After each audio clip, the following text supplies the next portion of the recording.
Ассалаумағалейкум баршаңызға, ағалар әпкелер, қыздар, жігіттер, қалайсыздар?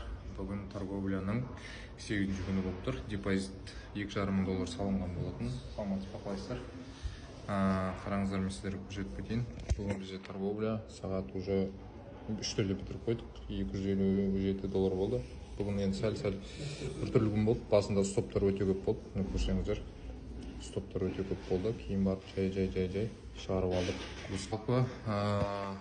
Жалпы реал счет неке. Ой, жалпы реал счет история мне 257. Настройкаға кіреміз. Неке. Общий бәріне өтетін болсақ, общий бізде осы айда 8 күннің торговляны бітірдік қой. Этот месяц $2,500 салынған болатын. $2,000, $2,068 прибыль болып жабылды. 50% болды, получается. 50% 8 күн торговляның ішінде болып тұр. Сол, жалпы жақсы результат деп ойлаймын. Алтын бүгін бізде әдемі құлап берді. 3891-ден почти 3792-ге шейін, 93-ге шейін құлап берді.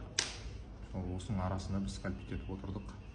Үлкен движение ұстаса болатын еді жалпы, бірақ өзім бір-екі рет үлкен движение ұстаймын деп буымен ұрып кете беретін. Сол себепті өзімде скальпинг ыңғайлы. Сол, жалпы тіркеліп отырыңыздар, лайк басып отырыңыздар. Көріскенше.